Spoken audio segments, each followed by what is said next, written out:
Ben, daarmee sê ek vir jou baie dankie vir jou hierdie 4 geleenthede wat jy vir ons kom aanbied. Ons sien baie uit daarna. So ek gaan nou oorgee aan jou en dan gaan jy rustig aan totdat jy klaar is. Nou maar daar's reg, dankie. Baie dankie vir almal van julle wat ingeskakel het. Ek hoop van harte dat dit vir julle betekenisvol sal wees. Dit is net 'n basiese inleiding. En ek gaan praat, maar as jy 'n vragie wil vra, dan is jy welkom om die vraag te vra.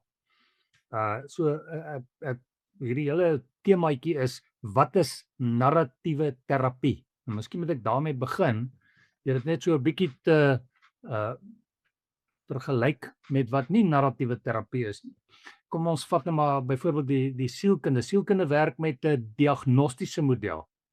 Hy diagnoseer uit 'n aantal sal ek nou maar sê simptome, 'n bepaalde ding, en dan sê hy jy het skizofrenie of jy is manies depressief of wat dit dan ook al die geval mag wees. Die narratiewe terapie werk nie so nie. Die narratiewe terapie werk vanuit 'n hele ander raamwerk. Sielkunde werk uit hierdie sal ek nou maar sê modernistiese raamwerk van wetenskap. Jy kan 'n ding ken soos wat hy is, terwyl die narratiewe terapie eintlik in 'n postmoderne manier na dinge kyk, en hy sê eintlik jy kan nie regtig iets ken soos dit is nie. Jy moet verstaan dat alles wat jy sien en beleef gekonstrueer word. Mense praat saam daaroor. En op daardie manier skets hulle vir hulle self 'n prentjie. Ons praat dus van die sosiale konstruksieteorie. Nou, die narratief is uit dit uit gebore, en die narratiewe terapie se uitgangspunt is dat mense se lewens uit verskillende stories bestaan en dat daardie stories uiteindelik mag oor jou lewe het. So 'n narratiewe terapeut werk vanuit 'n not knowing position, anderster as wat 'n sielkundige sal opereer. Hy sal weer werk vanuit 'n ek weet wat is fout posisie. Die narratief sê ek wil die hele tyd respek hê vir die kliënt wat voor my sit. Ek wil 'n nie blamerende benadering volg. Ek wil hê dat die persoon met wie ek werk deel moet hê aan dit wat ek besig is om met hom of haar te doen. So daar's verskillende beginsels wat hierdie narratiewe manier van doen beïnvloed, maar daar's veral twee wat vir my baie belangrik is. En die een is dat jy altyd 'n posisie van nuuskierigheid moet inneem. En die ander een is dat jy altyd vrae moet vra waarvan jy regtig nie die antwoord ken nie. So as jy daai twee beginsels volg, dan gaan jy relatief goed vaar met narratiewe terapie. Ek gaan dit net weer noem. Die eerste ene is jy handhaaf altyd 'n posisie van nuuskierigheid. Jy is regtig nuuskierig oor wat in hierdie mense lewe aan die gang is. En die tweede ding is jy vra aan hierdie persoon van dinge waarvan jy regtig nie die antwoord ken nie. So ons glo eintlik in die narratief dat hierdie persoon die ekspert op sy eie lewe is. Jy as terapeut is nie die ekspert op sy lewe nie, hy is die ekspert op sy lewe, of sy is die ekspert op haar lewe. By sielkunde is dit 'n bietjie anderster, en by psigiatrie is dit anderster. Die ekspert werk met jou, hy maak 'n diagnose en hy gee vir jou 'n plan van werk. Dis 'n manier van werk. Die narratief werk nie so nie. Narratief werk vanuit 'n posisie van ek weet nie wat aan die gang is nie, en ek gaan saam met hierdie persone hierdie probleem skep as ware. Ons gaan hom konstrueer, ons gaan saamstem oor hom. En daarom is daar verskillende moontlikhede vir gesprekvoering in hierdie narratiewe terapie. En daardie moontlikhede vir gesprekvoering, soos wat julle daar kan sien, sluit in dat daar verskillende gesprekke is. En miskien moet 'n mens dit in 'n beeld voorstel. Sê nou maar jy is onderweg na 'n bepaalde bestemming toe, dan is daar verskillende roetes daarheen. Daar is afdraaipaaie, daar stilhouplekke, daar is omdraaiplekke, weer 'n keer na 'n spesifieke gedeelte toe gaan en uiteindelik by 'n bepaalde bestemming uit te kom. En die narratief werk min of meer so dat jy nie soos in 'n reset stap vir stap volg nie, maar dat jy al hierdie verskillende goed, amper soos soos een van daai borde eetgoed wat ons eet by kursusse waar jy nou fisies teenwoordig kan wees. So vingerete, jy kan kies watter een jy wil vat en jy kan weer van die een vat of minder van die ander een. En so kan jy in 'n narratief verskillende gesprekke voer. En jy kan op daai gesprek verskillende roetes volg. En daar's nooit 'n reg of 'n verkeerd nie. Almal van hulle help jou om by 'n bepaalde antwoord uit te kom. Ons praat daarvan as equifinaliteit. Dis nou 'n grand woord. Equifinaliteit beteken ek kan op verskillende plekke begin, maar ek gaan op dieselfde plek eindig. So maak nie saak of ek met hierdie ou se familiegeskiedenis begin en of ek begin met sy werkgeskiedenis of waar ek begin nie, maak nie saak nie. Deur al hierdie gesprekke gaan ons uiteindelik in 'n bepaalde koers ingaan. En dan sê ek, moet daar 'n bepaalde stuk samewerking wees. Jy doen hierdie terapie nie vanuit 'n posisie van ek weet nie. Jy doen dit vanuit 'n posisie van ek weet nie. En daarom gaan ek in samewerking met die kliënt in hierdie gesprekke besig wees. En daarom sal sekere dinge wat 'n terapeut sê die kliënt insluit, soos byvoorbeeld hoe werk hierdie gesprek vir jou? Is dit iets wat regtig saak maak vir jou of moet ons na iets anders ter gaan kyk? Of jy sal sê ek het nou gehoor jy praat van A, B en C. By watter een van daardie 3 dink jy moet ons begin? En so gaan jy gedurig deur die persoon se gedagtes toets en hoor of is jy op die regte plek of is jy nie op die regte plek nie. Beweeg jy in die regte rigting? Maak dit vir die persoon saak of maak dit nie saak nie? Daar moet 'n samewerking tussen jou en die kliënt wees. So die tweede puntjie daar is die verstaan van en lewe van ons lewens deur stories. Almal van ons se lewens word deur stories bepaal. En daarom is narratiewe terapie iets wat bekend staan as 'n metode wat herskryf van stories insluit. Om as ware weer van vooraf 'n storie te vertel. En dit gee die suggestie dat stories 'n sentrale plek in ons verstaan van ons eie lewe inneem, al weet ons dit nie. Stories het gewoonlik verskillende assosiasies wat ons maak, verskillende maniere van verstaan deur verskillende mense. Stories bestaan uit spesifieke geleenthede wat in 'n persoon se lewe gebeur het.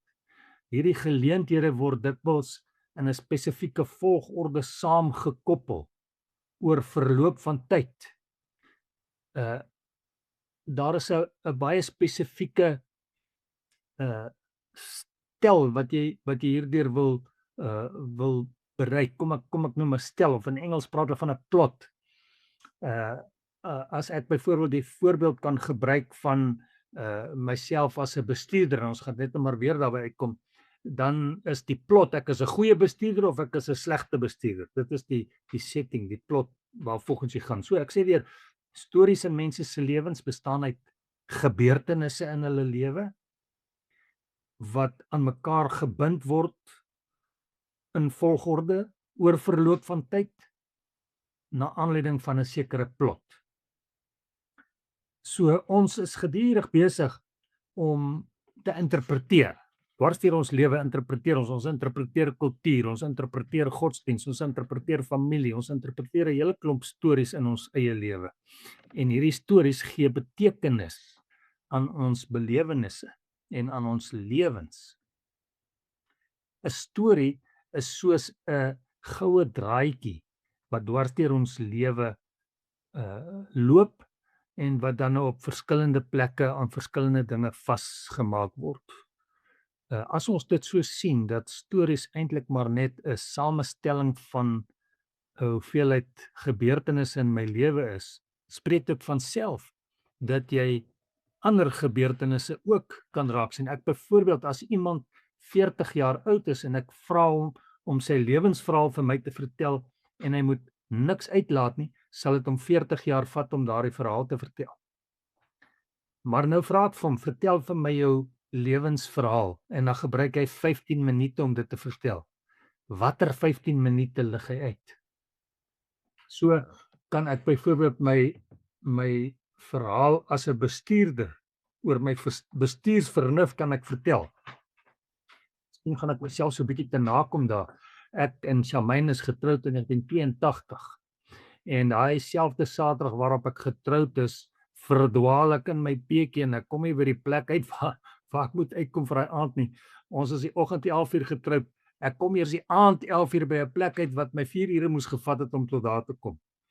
En net daar het 'n verhaal oor my koershou vermoë begin. En elke keer as ek verdwaal, dan word daai koershou vermoë uitgelig. Ek sal byvoorbeeld 80% van die kere nie verdwaal en op die regte plek uitkom, maar net die 20% waar ek verdwaal word uitgelig en daarom word daar 'n label om my nek gehang wat sê ek kan eintlik nie koers hou nie. Ek verdwaal my lewe deur. My vrou sê ek ken net een pad en dis die pad hemel toe. So ons moet verstaan dat ons lewe bepaal word deur verskillende klompe stories en dat daai stories oor verloop van tyd sekere gebeurtenisse uitlig en aan mekaar skakel. So word die gebeurtenisse van my vermoë om koers te hou oor verloop van tyd uitgehaal, net die waar ek verdwaal word uitgehaal en nou word daar gesê ek kan nie koers hou nie. En dis eintlik maar wat gebeur in mense se lewens. Wanneer jy so 'n storie in jou lewe het, dan word dit 'n dominante storie en daai dominante storie het 'n bepaalde effek in jou lewe. Dit gaan bepaal hoe jy oor jouself dink. Dit gaan bepaal hoe ander dalk oor jouself dink wat jou goed ken. Dit gaan vir jou 'n stuk vertroue gee, selfvertroue gee of dit gaan jou selfvertroue by jou steel. Nou ons lewe baie stories gelyktydig. Ons lewe bestaan nie net uit een storie nie. Ons lewe is 'n samevoeging van 'n hele klomp stories. Elke stoel waarop ek sit in die lewe het 'n bepaalde storie. As ek 'n pa is vir my kinders, is daar 'n klomp gebeurtenisse wat aan mekaar geskakel word wat uiteindelik sê of ek 'n goeie pa of 'n slegte pa is. As ek by die werk 'n werknemer is daar 'n klomp stories wat oor tyd aan mekaar gekoppel word. En so is daar 'n storie in my verhouding met my vrou en so is daar 'n storie in my verhouding met vriende en so is daar 'n storie in my verhouding by die kerk, met die kerkraad of met familielede. Oral is daar in ons lewe 'n klomp stories gelyktydig besig om plaas te vind. En ergens kan een van daai groepe stories vir iemand problematies raak en dan soek hulle hulp. Maar as ons deur die bril van verskillende stories kyk, dan kan ons mense help om hulle storie dalk herskryf te kry. Dat dit nou nie 'n storie is wat vir hulle problematies is of so 'n effek in hulle lewe het dat dit vir hulle probleme veroorsaak nie. So daar is verskillende tipe stories. 'n Individu mag 'n storie oor hulle self hê wat sê dat hulle suksesvol is en daar kan 'n alternatiewe storie wees waar die persoon se vrou dalk al sy foute uitlig. So buitekant by die werk is hy suksesvol, maar sy vrou vertel vir hom hy's 'n lafaard of hy het nie vasberadenheid nie ensovoorts.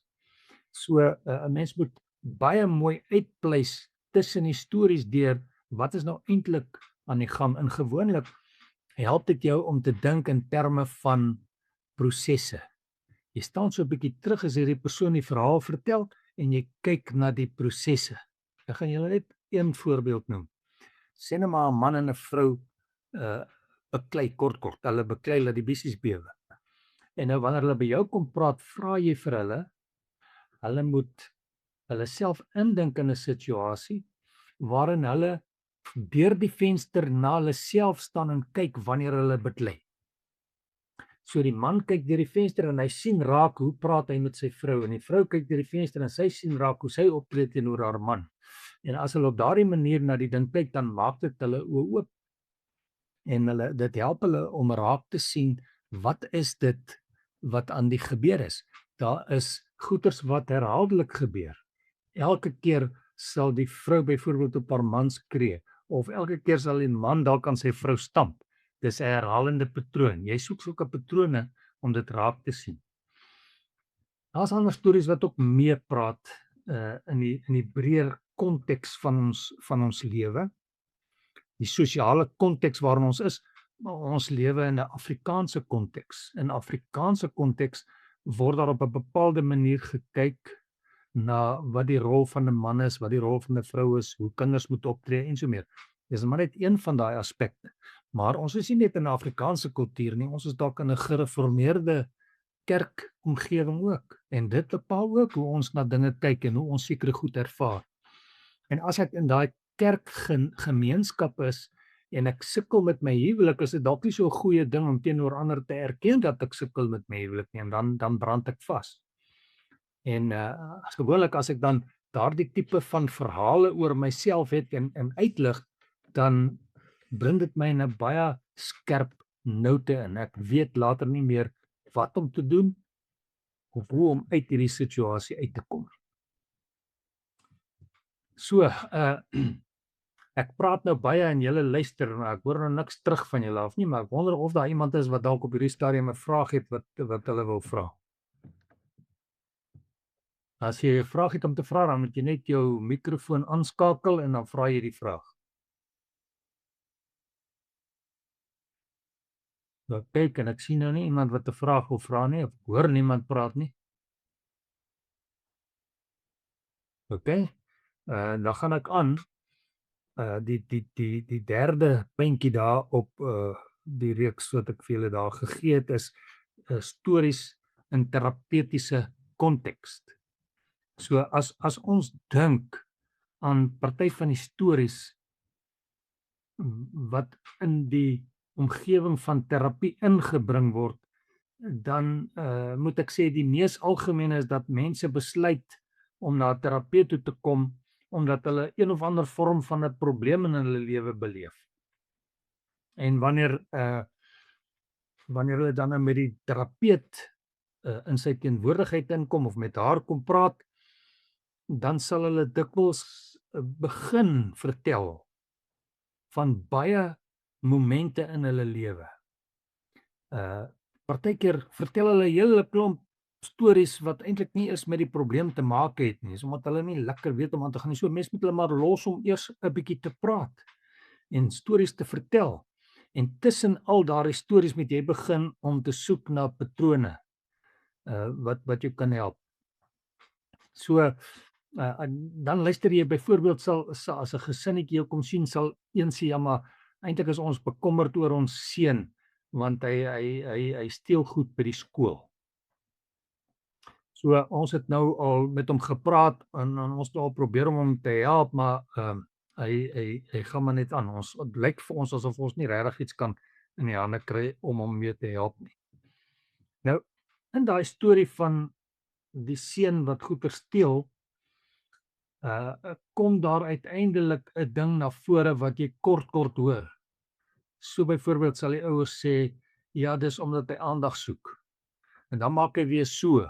Dis omdat hy aandag soek. En dan steel hy die maatjie se uitveer, dis omdat hy aandag soek. Verskillende goed wat gebeur en elke keer kom hierdie plot van aandag soek na vore.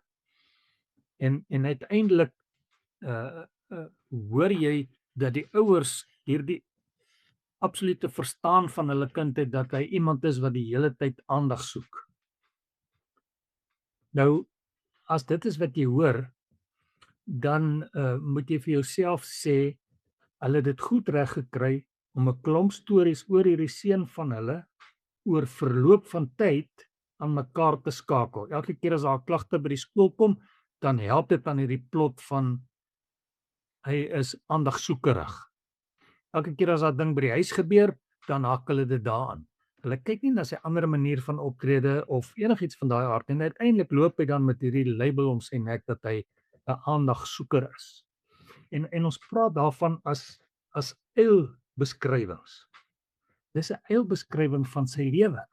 Asof dit nou die enigste ding in sy lewe is wat tel, dat hy aandagsoekerig is. Ons kan partykeer iemand se lewe reduseer net na sy probleem toe, asof sy hele lewe uit daai probleem uit bestaan. En miskien as jy baie mooi na sy lewe gaan kyk, dan sien jy daardie probleem is eintlik net 2% van sy lewe. Maar al die 98% word uitgesluit deur hierdie dominante probleemdeurdrenkte verhaal, wat eintlik maar 'n baie eilbeskrywing van hierdie persoon se lewe is. En na sulke eilbeskrywings dit konstitueer iemand se lewe. Dit het 'n geweldige effek in sy lewe. Dit laat hom sekere gevolgtrekkings oor homself maak. Ek is aandagsoekerig. As daai beeld binne in hom bly, dan gaan hy net nou allerlei ander simptome volg, want ek is mos aandagsoekerig. Dis asof dit hom later toestemming gee om 'n klomp goeders te doen, want hy is mos aandagsoekerig. So dit het 'n geweldige effek, en daardie effek het gewoonlik die gevolg dat dit die probleemdeurdrenkte verhaal versterk. Hierdie eilbeskrywing word die hoofverhaal, en dis al hoe hulle oor hom dink. En dit maak nie saak wat hulle doen nie, hulle kry nie reg om daarmee te help nie. In die narratief wil ons dan juis mense se aandag vestig op daardie ander verhale, op die ander 98%. So sal jy byvoorbeeld sê, nee, maar vertel my 'n bietjie van jou seun, en hoe speel hy rugby? En wat gebeur met sy rugby? As 'n mens dan nou na hierdie alternatiewe stories soek, dan begin daai alternatiewe stories die eilbeskrywing teespreek. Daar kom 'n alternatiewe storie na vore wat kan help dat hierdie seun anders oor homself dink, en dat sy ouers anders oor homself gaan dink, en later kan sy vriende dalk anders oor hom dink. Dit gebeur dikwels so dat 'n kind by skool so gelabel word dat al die vriende al dink, ja, hierdie ouetjie is die moeilikheidmaker, en dan gebeur daar iets daar buitekant, en dan sê hulle, ja, maar dit is Pietie wat dit gedoen het. Dan was Pietie nie eers naby nie, maar omdat hy nou al die label om sy nek het, word hy beskuldig vir alles en alles. Ek onthou een geval waarmee ek gewerk het, van 'n seun wat so 'n label om sy nek gehad het, en hulle het hom toe nou dogtertjie het hom kom aankla tydens die pouse, die seun het daar deur die gesig geklap. En nou is hy nou mos hierdie moeilikheidmaker, en hulle het hom nader gebring, en toe hulle baie mooi luister daarna en hom nie veroordeel nie, toe hoor hulle, nee, maar die dogtertjies het saam met die seentjies gaan rugby speel op die rugbyveld. En toe het die seun die bal gehad en gehardloop, en een van die dogtertjies het hom probeer tackle, en toe het hy haar afgestamp. En daardie afstamp het nou veroorsaak dat sy hand nou in haar gesig geraak het, en daarom sê sy, hy het daar deur die gesig geklap. As jy daai prentjie mooi raak sien, dan sê nee, is eintlik 'n goeie rugbyspeler, hy moet jou afstap. Julle dogtertjies moet weet, as julle saam met die seentjies wil rugby speel, dan moet julle dit kan vat as jy deur die gesig geklap word, in aanhalingstekens. Jy word afgestamp. Daar's nie hierdie negatiewe konnotasie wat nou gewoonlik aan hierdie seun geheg is. Kan jy nie nou net gaan toepas op daai situasie en dan die seun skors omdat hy 'n meisie deur die gesig geklap het. So daai tipe van gebeure gebeur elke dag rondom ons. Was 'n eilbeskrywing, en alles wat gebeur word volgens daai eilbeskrywing gesien, en maak die eilbeskrywing sterker. Ons moet daai alternatiewe stories gaan soek, en daai alternatiewe stories baie meer na vore bring, baie meer sterker maak. Joel Friedman en Gene Coons beskryf dit so, ek gaan dit in Engels lees, luister mooi. Narrative therapists are interested in working with people to bring forth and thicken stories that do not support or sustain the problems. As people begin to inhabit and live out the alternative stories, the results are beyond solving problems. Dit gee 'n hele nuwe betekenis aan hierdie persoon se lewe. Dit gaan ver verby die feit dat hy nou net ophou steel by die skool. Dit gaan ver verby. Hy word nou dalk 'n leiertjie by die skool, en al sy vriende begin opkyk na hom. So wanneer jy alternatiewe stories skep, kan die effek daarvan geweldig baie betekenisvol wees. Daarom moet ons in ons hantering van mense help om my alternatiewe stories uit te lig en daai alternatiewe stories al hoe meer en al hoe meer en al hoe meer ryk en vol maak. So ons beweeg dus na 'n nuwe storie en hierdie nuwe storie moet ons dan nou al hoe ryker en voller maak vir die persoon sodat hy dit weer vir homself kan aanvaar.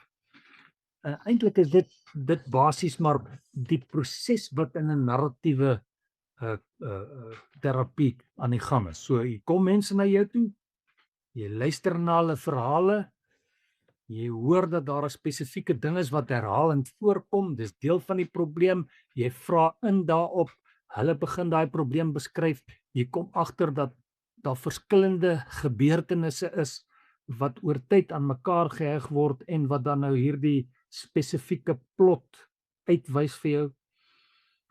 En dan begin jy invra, maar is dit al wat in hierdie persoon se lewe gebeur? Watter ander dinge is daar? Wat is daar by die persoon wat vir jou totaal anders is as dit wat deur hierdie probleem beskryf word? En so kry jy alternatiewe verhale en as jy daai alternatiewe verhale het, dan kan jy 'n alternatiewe verhaal al hoe meer beginne oorvertel en voller maak en ryker maak totdat dit die nuwe hoofverhaal word. Nou in die volgende hoofstukke gaan ons bietjie meer op die detail in en vir julle probeer vertel hoe gebeur dit nou.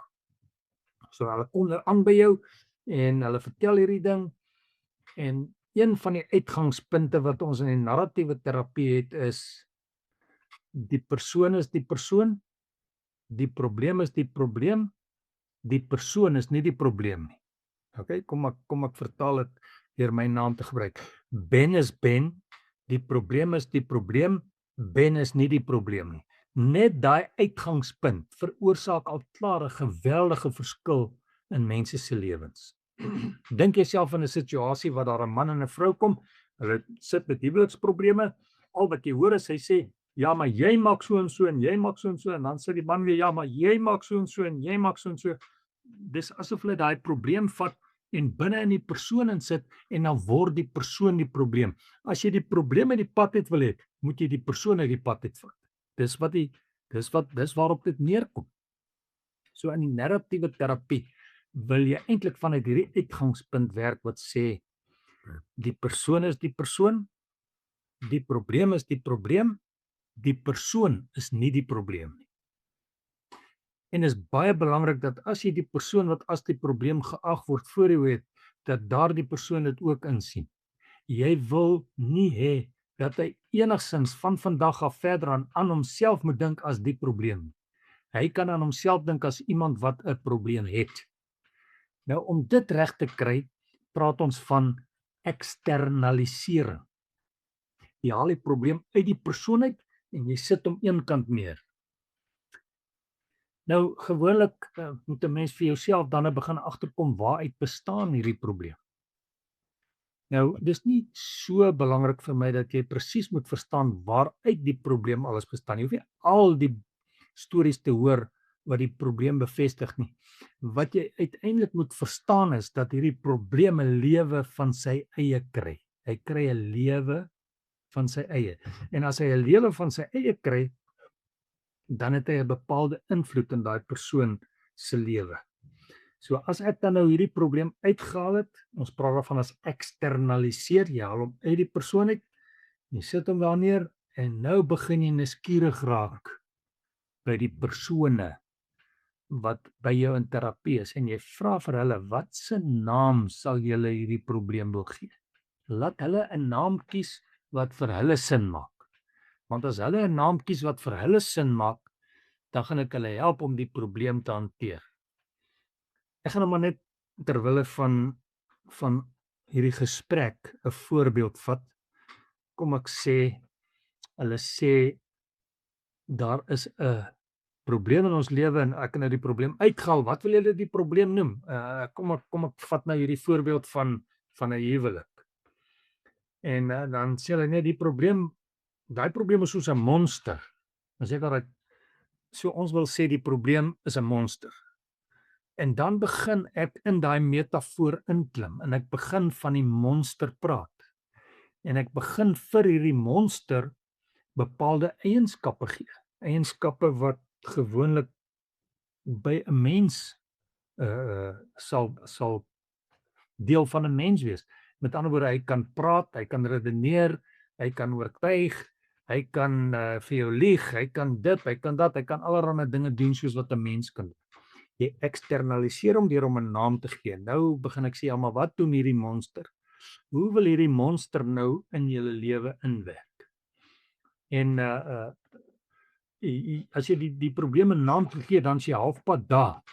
Want dan het hulle 'n konnotasie aan hierdie probleem en dit word vir jou makliker om die probleem se dun beskrywing al hoe meer uit te lig. Wat doen hierdie probleem aan julle? Wat sê hierdie probleem vir julle? Gewoonlik is daar wat my aanbetref 3 dinge wat 'n ou sê en daai 3 dinge kan ek gewoonlik demonstreer deur te sê dis jou denke en jou gevoelens en jou optrede wat deur die monster beheer word. Die monster wil met ander woorde hê dat jy in bepaalde terme oor jou vrou moet dink. En die monster wil hê, mevrou, dat jy op bepaalde maniere oor jou man moet dink. En niks aan die monster is positief nie. So hy wil hê jy moet byvoorbeeld dink jou man is aggressief. Die oomblik as jy dink jou man is aggressief, dan kan hy kan later enige ding sê. Jy sê kyk nou hoe aggressief is jy. Want jy kyk deur daardie bril. Dis asof die monster vir jou daai rooi bril opsit en jy kan niks anders raak sien nie. Wanneer jy so met hierdie probleem werk en jy gee die monster hierdie eienskappe, dan begin hulle later saam staan teen die monster. Nou is dit nie meer die man wat teen die vrou beklei of die vrou wat teen die man beklei nie, maar hulle twee saam kan saam beklei teen die monster. Hulle kan agter die kap van die byl kom van hoe die monster hulle lewe beïnvloed. En daarom luister jy mooi na hulle beskrywing van die monster en jy luister mooi na wat hulle sê as jy die vraagie vra, hoe wil die monster hê moet jy oor jou man dink? En dan kan sy dalk 'n paar goeters uitlig en dan vra jy vir die man, ek wonder watter dinge laat sy uit. Is daar ander maniere waarop jy dink die monster wil hê sy moet oor jou dink en dan lig hy nou weer 'n paar goed uit. En al daai negatiewe goed kan jy dan neerskryf. Uiteindelik sê hulle dan nou alles wat hulle dink hoe die monster wil hê hulle moet dink en dan vra jy vir hulle, hoe wil die monster hê, watter negatiewe gevoelens moet julle naby julle hou? Want ek sê die invalshoek vir die monster is denke, gevoelens en optrede. Hoe wil die monster hê moet jy voel? Watter negatiewe gevoelens wil hy hê moet jy naby jou hou? Want wanneer jy daai negatiewe gevoelens naby jou hou, dan gebeur dit dat jy deur die bril kyk van jou man wat aggressief is. En wanneer jy negatiewe gevoelens naby jou, dan kyk jy deur die bril van 'n vrou wat afsydig is of wat dit ook al mag wees, watter label jy ook al om haar nekbelang of om sy nekbelang. Die monster wil jy sê jy moet daai negatiewe goed raak sien en jy moet reageer op daai negatiewe goed. Begin by die denke, gaan na die gevoelens toe en uiteindelik eindig dit by die optrede. So hoe vir die monster hê moet jy optree? As die monster wat wil hê ek moet die deur toe klap en in die kamer ingaan met stilstype. So terloop stilstype is 'n baie gevaarlike ding, né? Ek bedoel die man en die vrou beklei nou het hulle stilstype, wil met mekaar praat en nou skryf die man 'n briefie vir sy vrou en hy sê maak my môreoggend 6:00 wakker. Volgende môre 8:00 skyn die son om in die bed wakker. Toe hy wakker word, toe kry hy 'n briefie op sy bors wat sê dis nou 6:00 word wakker. Die stilstype werk nie so lekker nie. Ons moet maar kyk hoe die monster met ons wil werk, né? So baie optredes, jy vra vir hulle uit oor hoe die monster wil hê hulle moet optree. Hulle moet raak sien vir hulle self hoe die monster wil hê hulle moet optree. Dis daai kyk deur die venster nou hoe jy optree. Dis die monster wat wil hê ek moet op my man skree. Dis die monster wat wil hê ek moet my vrou stap. Sien, in daardie deel van die gesprek kan jy later hierdie monster beskuldig vir alles en nog wat. Die monster wil hê ek moet so en so en so. Wanneer jy hierdie negatiewe maniere van die monster uitgelig het, dan weet jy, nou gaan hulle 'n bietjie meer van 'n greep op die probleem kry. Maar miskien wil ek net eers sê wat se dinge kan geëksternaliseer word. Jy kan gevoelens eksternaliseer. Jy kan probleme tussen twee mense eksternaliseer. As jy byvoorbeeld gevoelens wil eksternaliseer, dan praat jy van hierdie gevoel, hierdie skuldgevoel. Kom ek maak 'n voorbeeld. Sê nou maar daar's 'n man wat by die werk geld verduister het. Nou dat sy hele familie 'n probleem veroorsaak. Hy het in die tronk beland en toe hy uit die tronk uitkom, hy so opgevreet deur skuldgevoelens dat hy nie behoorlik kan wees wie hy moet wees nie. En dan kan jy vra soos wat het skuldgevoelens vir jou oor jouself gesê? Sien, dan het jy skuldgevoelens geëksternaliseer. Nou begin jy skuldgevoelens persoonlike eienskappe gee. Wat het skuldgevoelens? Wat sê skuldgevoelens vir jou oor jouself?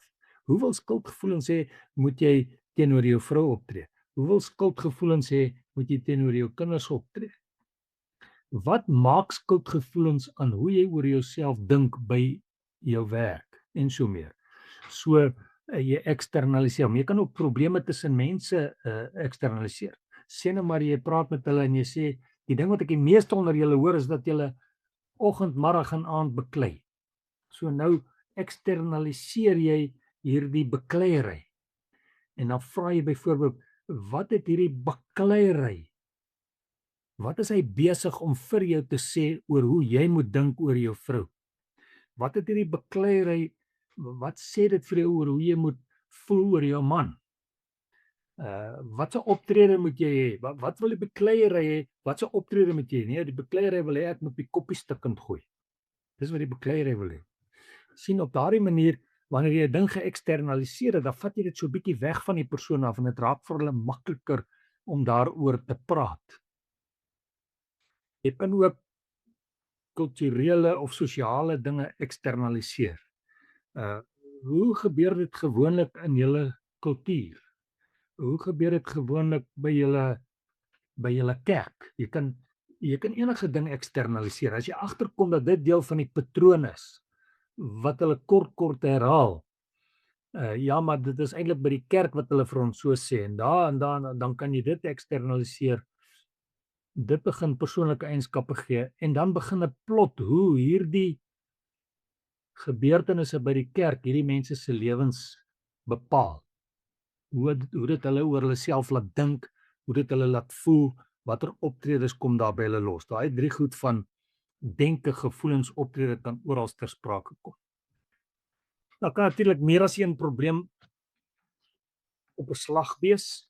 En as daar meer as een probleem is en jy het verskillende goeters gehoor, soos wat jy 'n ding hoor, skryf jy dit neer en net nou sê jy, jong, ek het gehoor daar's probleme by die werk, probleme tussen jou en jou vrou, jy het ook probleme met jou oudste seun.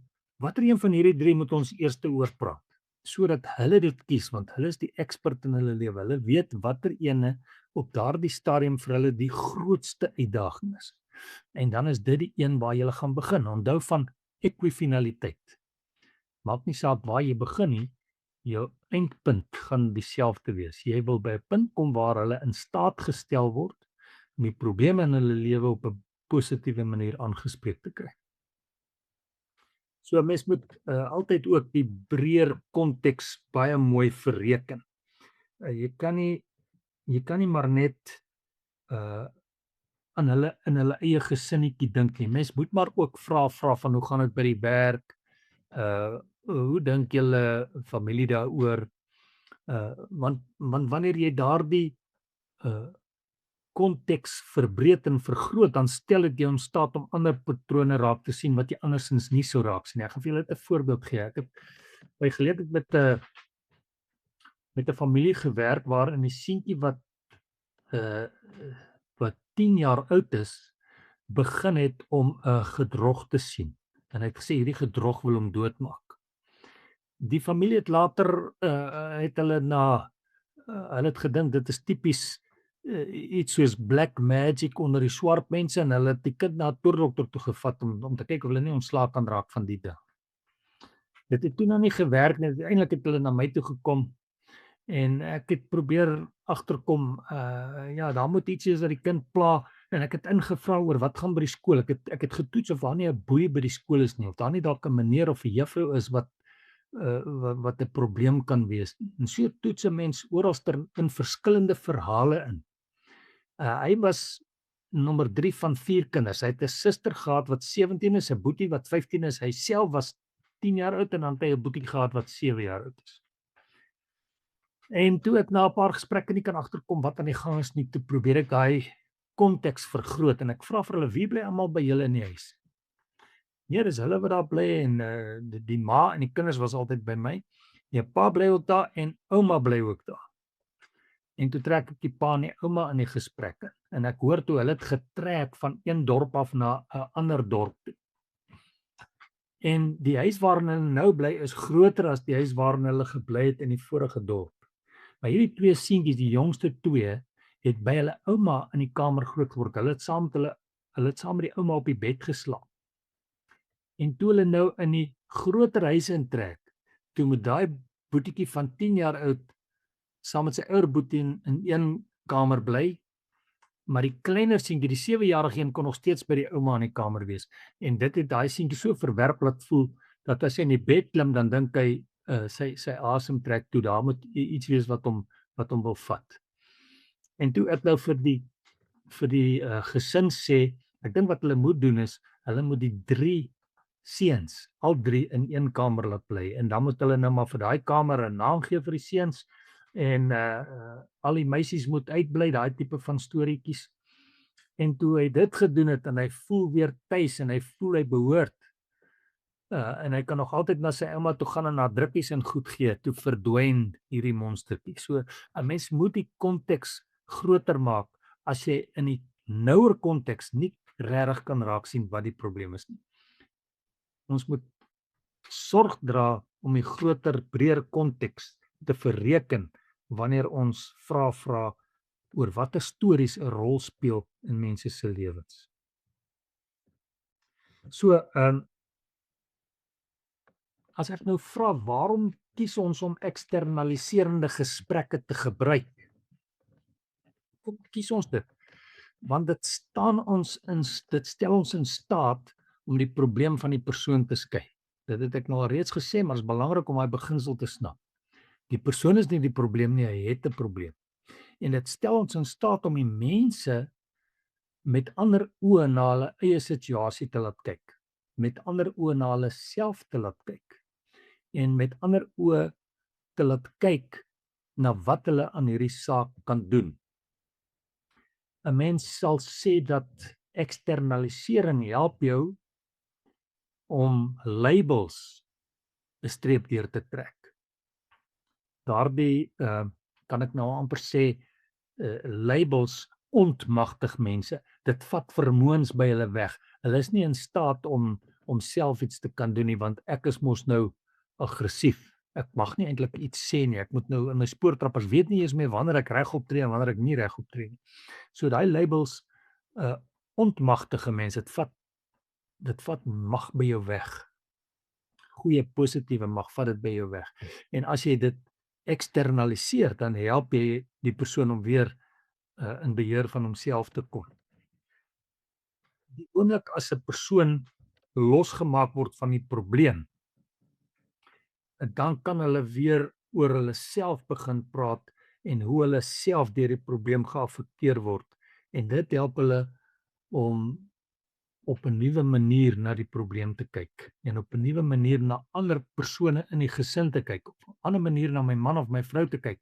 Ek kyk nou nie na my vrou as die probleem nie, ek kyk dan na my vrou as 'n helper wat my kan help met die probleem en andersom dieselfde.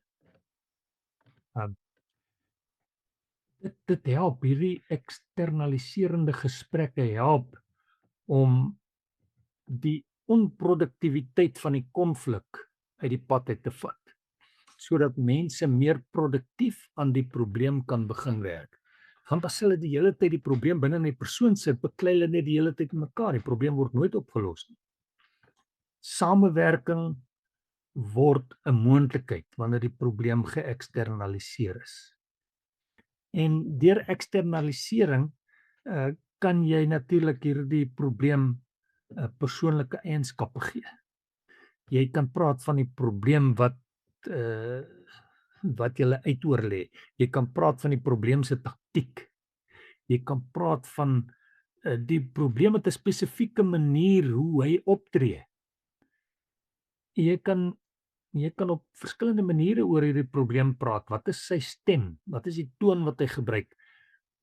Wat is die inhoud van wat hy gedurig die hele tyd sê? En dan sal jy agterkom dat die probleem net in negatiewe terme praat, né? Wat is die intensie van die probleem? Hoekom doen hy hierdie dinge? Hy wil mag wegvat by jou. Hy wil hê julle huwelik moet misluk en so meer. Waarvan hou die probleem, né? Die probleem hou daarvan as ek kwaad is my vrou. Wat is die probleem se begeertes? Die probleem wil hê ek moet so en so en so. Wat is die probleem se motiewe? Watter tegnieke gebruik hy? Al hierdie persoonlike eienskappe kan jy in 'n probleem heg. En as jy hierdie tipe van vrae vra, soos wat is sy tegnieke ensovoorts, dan help jy die mense om hou vas op die probleem te kry, om met ander oë na die probleem te kyk, om te sien hoe die probleem hulle uitoorlê het oor verloop van tyd. So dis belangrik om eksternalisering toe te pas.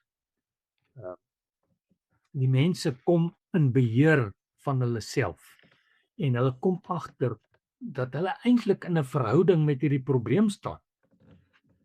Dis nie my man of my vrou wat die dinge so laat gebeur nie, dis die monster wat dit so laat gebeur. En ons staan nou in 'n bepaalde verhouding met die monster. Ons is besig om hierdie monster in stand te hou, omdat ons nie baie mooi raak sien wat hy aan ons wil doen nie. En daarom daag eksternalisering mense uit om op 'n ander manier na die probleem te kyk en hulle verhouding met die probleem te herskryf.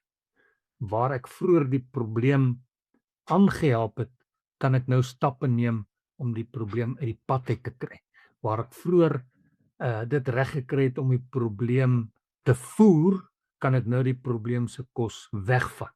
Dit bemagtig mense, dit gee vir hulle maniere van doen, dit gee vir hulle iets om saam oor te praat en saam oor te dink en saam te staan teen die probleem, sodat daar meer en meer oplossings gegenereer kan word.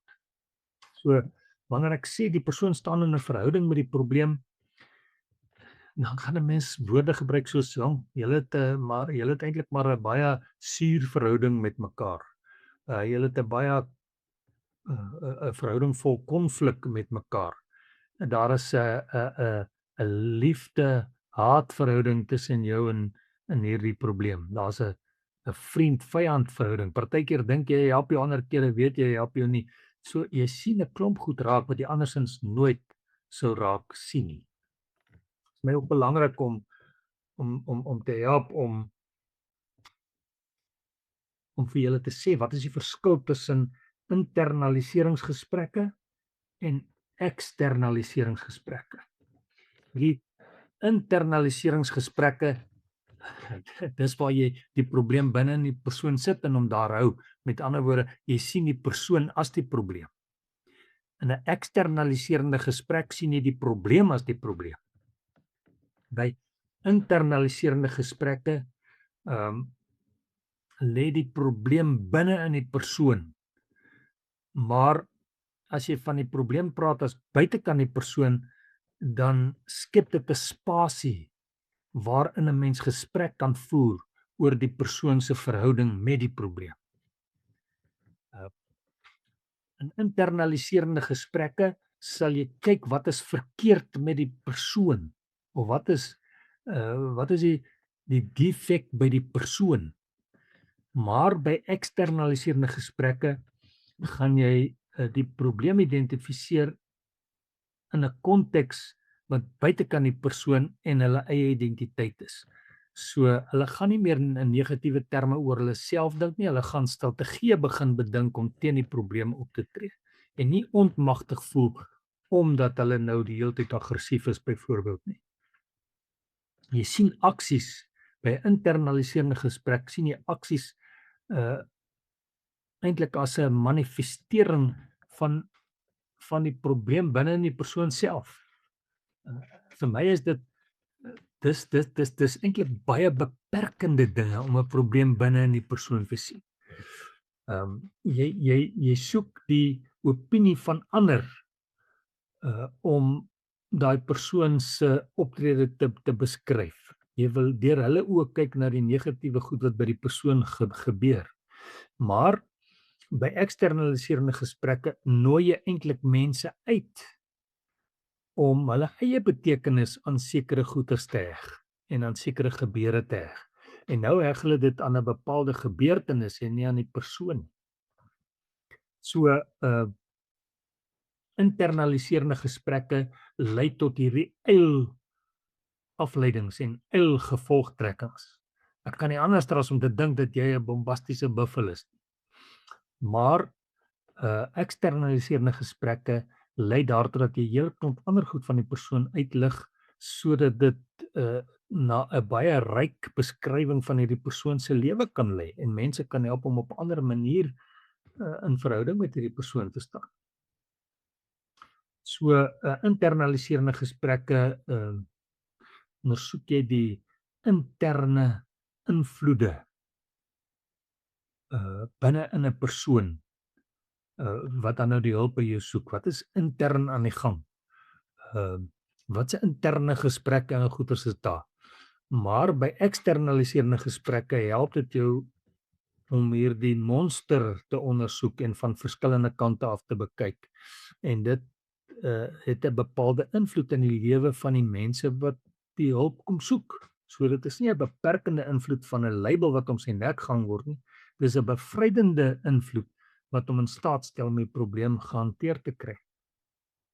Internaliserende gesprekke verstaan die probleem as deel van die mense en hulle identiteit, maar eksternaliserende gesprekke stel jou in staat om anders oor die mense te dink en hulle te help om anders oor hulle self te dink en 'n nuwe manier van kyk te onderhandel in hulle verhoudings met mekaar en ook met die probleem. So wanneer jy internaliserende gesprekke het, dan is die mense wat van buite af vir jou help gewoonlik professionele persone, experts. Maar wanneer jy eksternaliserende gesprekke het, dan beskou jy die mense as persone wat 'n ekspertise oor hulle eie lewe het en oor hulle eie verhoudings het. En jy bemagtig hulle om dit wat hulle wel weet in 'n positiewe sin te gebruik en oplossings te genereer. Internaliserende gesprekke sal gewoonlik is uitsprake gebruik, maar eksternaliserende gesprekke sal dit is uitsprake gebruik. So ek is aggressief, maar in eksternalisering sal hy sê hierdie monster is die een wat wil hê ek moet aggressief wees. So internaliserende gesprekke wil hê jy moet betrokke raak met 'n gesprek oor die probleem en die details daarvan. Alternatiewe gesprekke wil die probleem van buite af kyk en ander beskrywings aan dit gee en die impak wat dit het ondersoek sodat daaraan gewerk kan word. Die begin van 'n terapeutiese gesprek, 'n narratiewe terapeut sal onmiddellik begin luister na patrone. Hy sal onmiddellik begin luister na wat is daar wat herhalend voorkom sodat hy uiteindelik agter die kap van die bil kan kom van die plot wat daar is. En die plot, soos ek sê, is dan nou daai negatiewe beskrywing, jy's 'n slegte bestuurder of jy's 'n aggressiewe persoon of whatever ook al. Jy sal agter daai kap van die bil kom en dan gaan jy in op die stories, wat versterk alles hierdie negatiewe verhaal? Watter events het daar plaasgevind? En dan sal jy saam met hulle daaroor praat en sê maar dit beslaan eintlik maar net 2% van julle lewe. Wat van al die ander goed wat daar gebeur? En dan sal ons daai stories ook binne in 'n konteks sien en as ons vasbrand en ons weet nie wat is aan die gang nie, gaan ons daai konteks vergroot, verbreed sodat ons 'n klomp ander stories kan raak sien wat wel 'n invloed kan hê. En ons sal wanneer ons mooi 'n patroon gesien het en 'n plot mooi raak gesien het, dan sal ons begin met eksternaliserende gesprekke. Die probleem uit die persoon uithaal, vir hulle vra om dit 'n naam te gee. Kyk of dit gevoelens is of probleme is of wat dit ook al mag wees wat geëksternaliseer moet word. Miskien is dit die werksituasie of wat ook al. Maar jy kyk wat moet geëksternaliseer word en jy help hulle om dit te eksternaliseer en 'n naam te gee. Jy kan besef dat daar meer as een probleem op beslag is. Jy kan vir hulle vra om jou te help watter een moet eerste aandag kry. Jy neem daai breër konteks in ag en uiteindelik help jy hulle om mooi te verstaan dat hulle nie die probleem is nie, maar hulle het 'n probleem en dat hulle dan oor daardie probleem al hoe meer inligting vir hulle self moet begin agterkom. So dit is wat ons by vanaand gaan stil staan. Volgende week gaan ons dan nou 'n bietjie verder gaan en ons gaan die geskiedenis van die probleem gaan ons probeer raak sien en alles wat dit behels. En dan sal ons ook, ek sal ook vir julle weer so 'n inhoudsopgawetjie stuur oor die dinge waaroor ons gaan praat. En ons gaan dan 'n bietjie meer ingaan op om agter die kap van die bil te kom van wat die effek van die probleem is. Hoe help ons mense om dit raak te sien? En ons gaan daai probleem binne in 'n bepaalde konteks sit sodat ons met ander oë na dieselfde ding kan kyk. Ons praat daarvan as dekonstruksie. Jy haal die ding uit mekaar uit en dan sit jy hom weer aan mekaar op 'n nuwe, beter manier wat oplossings bewerkstellig. So volgende week gaan ons dus na daardie 3 aspekte kyk. Ek sal gaan kyk. Ek het nou gereken daar gaan baie meer interaksie tussen my en julle wees. En daarom is die gesprek nou vroeër klaar as wat ek gedink het hy gaan klaar wees. Ek sal dit verreken in ons volgende gesprek en dalk 'n bietjie meer punte daarin sit sodat ons 'n 2 ure gesprek kan hê. En dalk kan dit dan beteken dat ons net 3 gesprekke gaan hê. Maar kom ons kyk, ek wil dit nie jaag nie. Ons gaan dit op die beste moontlike manier probeer doen. Ek sou miskien op 'n manier 'n stukkie gesprek tussen my en julle wou bewerkstellig deur te sê as daar spesifieke vrae is wat julle het om te vra, moet julle dit dalk vir my WhatsApp. Sodat ek die vrae wat daar by julle bestaan op daardie manier kan antwoord. Dit maak nie saak wie dit is nie. Ek gaan volgende keer net sê hier is 'n vraag wat gekom het en dan antwoord ek daai vraag en hier is 'n vraag wat gekom het. Dit maak nie saak wie dit gestuur het nie. Almal van ons sal daarby leer. Maar ek wil julle net 'n kans gee om vrae te vra en om sekere dinge te verduidelik wat julle dalk graag verduidelik wil hê. So baie dankie. Sterkte, dan gaan ons volgende week Dinsdag weer 7 uur by mekaar uitkom. Tot dan, Piet. Sterkte vir julle.